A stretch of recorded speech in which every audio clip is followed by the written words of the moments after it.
जब लोग रिलायंस का नाम सुनते हैं तो उन्हें तेल और पेट्रोकेमिकल बिजनेस याद आता है। लेकिन आज रिलायंस सिर्फ एक एनर्जी कंपनी नहीं है। ये भारत की सबसे बड़ी टेलीकॉम कंपनी, सबसे बड़ी रिटेल कंपनी और तेजी से बढ़ती एआई तथा ग्रीन एनर्जी कंपनी बन चुकी है। इस वीडियो में हम रिलायंस की FY26 एनुअल रिपोर्ट को आसान भाषा में समझेंगे और जानेंगे कि भविष्य की ग्रोथ कहां से आने वाली है। Reliance industries FY26 annual report analysis. नमस्कार दोस्तों, स्वागत है आपका डिकोड इन्वेस्टिंग में। आज हम रिलायंस इंडस्ट्रीज की FY26 एनुअल रिपोर्ट का विश्लेषण करेंगे और समझेंगे कि आखिर यह कंपनी आने वाले वर्षों में कहां से ग्रोथ हासिल करने वाली है। क्या रिलायंस केवल एक ऑयल कंपनी है या फिर यह भारत की डिजिटल, रिटेल, एआई और ग्रीन एनर्जी रेवोल्यूशन की सबसे बड़ी कहानी बन चुकी है? आइए जानते हैं। रिलायंस टुडे। रिलायंस इंडस्ट्रीज आज भारत की सबसे बड़ी और सबसे डाइवर्सिफाइड कंपनियों में से एक है। कंपनी 4 प्रमुख व्यवसायों पर आधारित है। पहला, ऑयल एंड केमिकल्स बिजनेस। दूसरा, जियो डिजिटल सर्विसेज। तीसरा, रिलायंस रिटेल। और चौथा, न्यू एनर्जी बिजनेस। पहले रिलायंस की पहचान मुख्य रूप से रिफाइनिंग और पेट्रोकेमिकल्स से थी, लेकिन आज कंपनी तेजी से नए क्षेत्रों में विस्तार कर रही है। यही डाइवर्सिफिकेशन इसकी सबसे बड़ी ताकत है। Financial highlights. अब बात करते हैं FY26 के फाइनेंशियल परफॉर्मेंस की। कंपनी ने मजबूत रेवेन्यू ग्रोथ दर्ज की है और लगातार प्रॉफिटेबिलिटी बनाए रखी है। सबसे महत्वपूर्ण बात यह है कि रिलायंस का कैश जनरेशन मजबूत बना हुआ है, यानी कंपनी अपने बड़े एक्सपेंशन प्लान्स को फंड करने की क्षमता रखती है। किसी भी बड़ी कंपनी के लिए कैश फ्लो बहुत महत्वपूर्ण होता है और इस मामले में रिलायंस मजबूत स्थिति में दिखाई देती है। द डिजिटल जायंट रिलायंस की सबसे बड़ी ग्रोथ स्टोरी आज जियो है।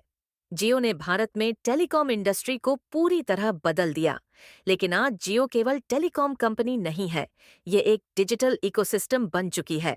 5G services, broadband, cloud services, digital applications और एंटरप्राइज सॉल्यूशंस जैसे कई क्षेत्रों में जियो तेजी से आगे बढ़ रही है। साथ ही जियो प्लेटफॉर्म्स IPO की चर्चा भी निवेशकों के बीच उत्साह पैदा कर रही है। यदि जियो अपनी डिजिटल स्ट्रैटेजी को सफलतापूर्वक एग्जीक्यूट करती है, तो यह रिलायंस के लिए आने वाले वर्षों में सबसे बड़ा ग्रोथ ड्राइवर बन सकती है। Retail business. रिलायंस रिटेल आज भारत का सबसे बड़ा रिटेल नेटवर्क बन चुका है। कंपनी ग्रोसरी, फैशन, इलेक्ट्रॉनिक्स और कंज्यूमर ब्रांड्स जैसे कई सेगमेंट में मौजूद है। भारत में बढ़ती इनकम और कंजम्पशन ट्रेंड्स का सीधा फायदा रिटेल सेक्टर को मिलने वाला है। रिलायंस रिटेल का विशाल स्टोर नेटवर्क और मजबूत ब्रांड पोर्टफोलियो इसे इस अवसर का लाभ उठाने में मदद कर सकता है। इसलिए रिटेल बिजनेस भी रिलायंस के भविष्य की ग्रोथ स्टोरी का महत्वपूर्ण हिस्सा है। AI and data centres annual report का सबसे दिलचस्प हिस्सा एआई और डेटा सेंटर्स से जुड़ा है। पूरी दुनिया आर्टिफिशियल इंटेलिजेंस की ओर बढ़ रही है।